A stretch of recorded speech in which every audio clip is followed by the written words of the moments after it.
हमें अपने बच्चों को एज ए पेरेंट क्या सिखाना चाहिए।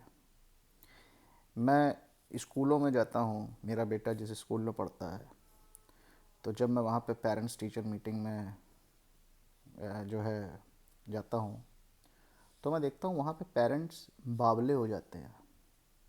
पता नहीं कौन कौन सी उनके दिमाग में थ्योरी होती है कि हम इसको ये सिखा लें, इसको वो फलानी चीज़ सिखा लें, दिमागी चीज़ सिखा दें।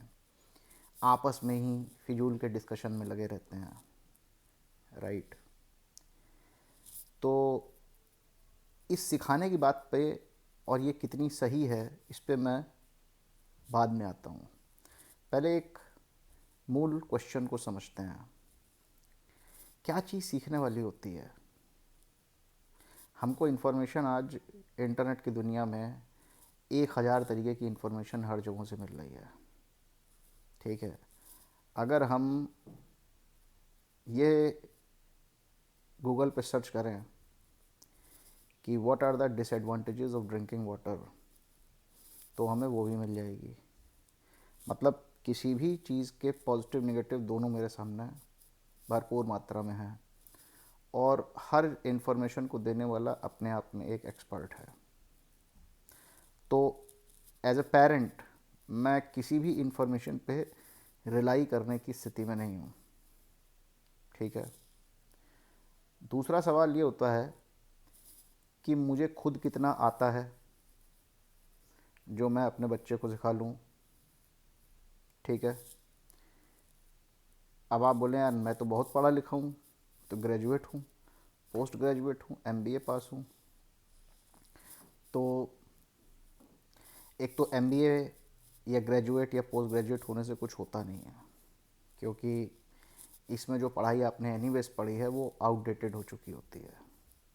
आपने अगर 10 15 20 साल पहले कुछ करा भी है, it is good for nothing. ठीक है। अब आप बोलेंगे यार बट मेरे पास तो जीवन का एक्सपीरियंस बहुत ज़्यादा है, मैं एक्सपीरियंस दे सकता हूँ अपने बच्चे को।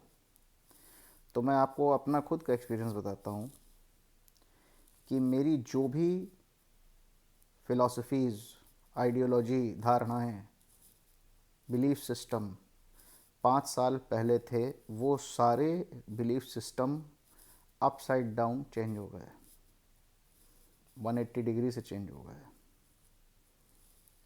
तो अगर मैंने 5 साल पहले किसी को कोई ज्ञान दिया होगा और उसने उस पर बिलीव कर लिया, उसको परम ज्ञान मान लिया, तो उस बेचारे की तो लग गई। जैसे 5 साल पहले मुझे लगता था कि प्रॉपर्टी ख़रीदना गलत है, अब मुझे लगने लगा प्रॉपर्टी ख़रीदना ठीक है। कल हो सकता है 5 साल बाद फिर से लगने लगे कि प्रॉपर्टी ख़रीदना गलत है। ठीक है। दूसरी बात, ज़रा अपने गिरेगान में भी झांक के देखिए, आपने अपनी ज़िंदगी को कौन सा सॉर्ट आउट करके रखा हुआ है। ज़्यादातर पति पत्नी, उनके बीच में कुत्ते बिल्ली की तरह डिसएग्रीमेंट होते हैं, झगड़ाएँ होते हैं, भाई भाई के बीच में झगड़े होते हैं। तुम्हारी खुद की लाइफ जब फक्ड अप है, अपने बच्चे को किस मुंह से और क्या सिखाओगे? तुम उस स्थिति में ही नहीं हो कि तुम्हारे एक्सपीरियंसेस भी जो है ना वो दो कौड़ी के हैं। जब मैं तुम्हारे बोल रहा हूँ, मतलब मैं अपने को भी इंक्लूड कर रहा हूँ। मैं अपने बेटे को कुछ भी नहीं सिखाता हूँ। क्यों सिखाऊं? मेरे पास, मैं इसलिए नहीं सिखाता हूँ क्योंकि मैं उसे बहुत प्रेम करता हूँ। अगर मैं उसे प्रेम ना करूँ तो मैं उसको अपने जैसा बना दूँ।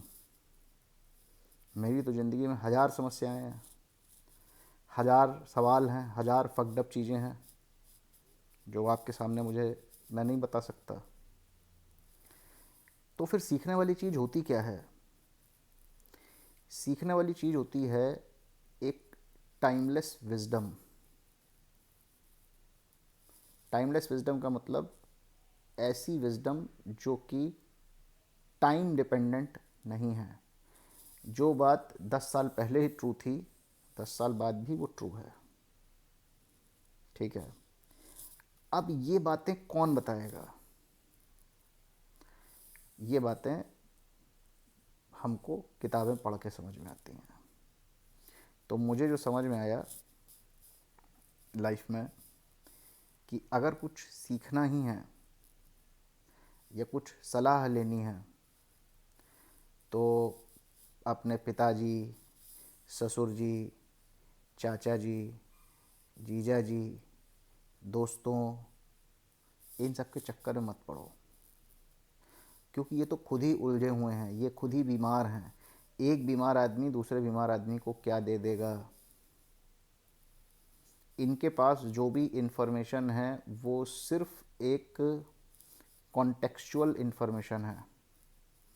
इस कॉन्टेक्स्ट में वो अपना एक अनुभव बताएंगे किसी पर्टिकुलर कॉन्टेक्स्ट में, और वो भी हज़ारों बाइसेस से इन्फेक्टेड होगा। ऐसे अनुभव का क्या करना है? ऑन दी अदर हैंड, जब हम कुछ क्लासिक बुक्स पढ़ते हैं, बहुत बड़े बड़े विद्वान हुए हैं, ज्ञानी लोग हुए हैं जिन्होंने किताबें लिख के चले गए, और कुछ ऐसे एनलाइटेंड सोल्स भी हुए हैं, ठीक है, जिनको आप अगर सुने तो आपकी ज़िंदगी का पर्सपेक्टिव कुछ अलग ही हो जाए। मैं किसी का नाम नहीं लूँगा यहाँ पर, बट मेरा सिर्फ इतना सा पॉइंट है कि अगर सीखना है तो हाईएस्ट लेवल पे जाके सीखो,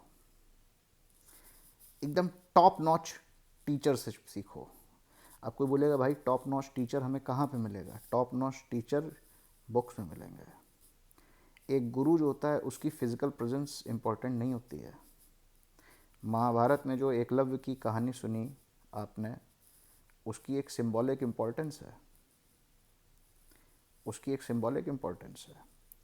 तो गुरु की फिज़िकल प्रेजेंस कभी रिक्वायर्ड नहीं होती है। आप एक बुक पढ़िए, किसी की भी बुक पढ़िए, अच्छे राइटर्स हैं, अच्छे राइटरों की बुक पढ़ो, ठीक है। एक हैं, मैं मतलब जिनसे जीवन में बड़ा इंस्पिरेशन हासिल हुआ, उनका मैं नाम लेना तो नहीं चाहता हूँ, ठीक है, इसलिए मैं नहीं लूँगा, ऐसे ही मैं उनको नमन कर लेता हूँ। बट ऐसे लोग हैं। अब ऐसे लोग पहचानोगे कैसे?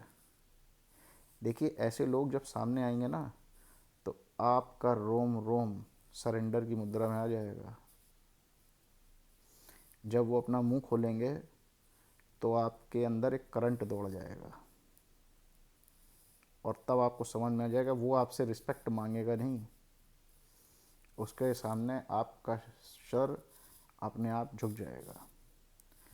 तो जब एक माँ बाप के लिए, again coming back to the parent child relationship, अपने बच्चों पर जो सबसे बड़ा एहसान कर सकता है ना एक आदमी, वो ये कर सकता है कि अपनी लिमिटेशंस को पहचाने, और एक बार अपनी लिमिटेशंस को पहचान ले, उसके बाद बस अपने बच्चों को सही डायरेक्शन में डायरेक्ट करो।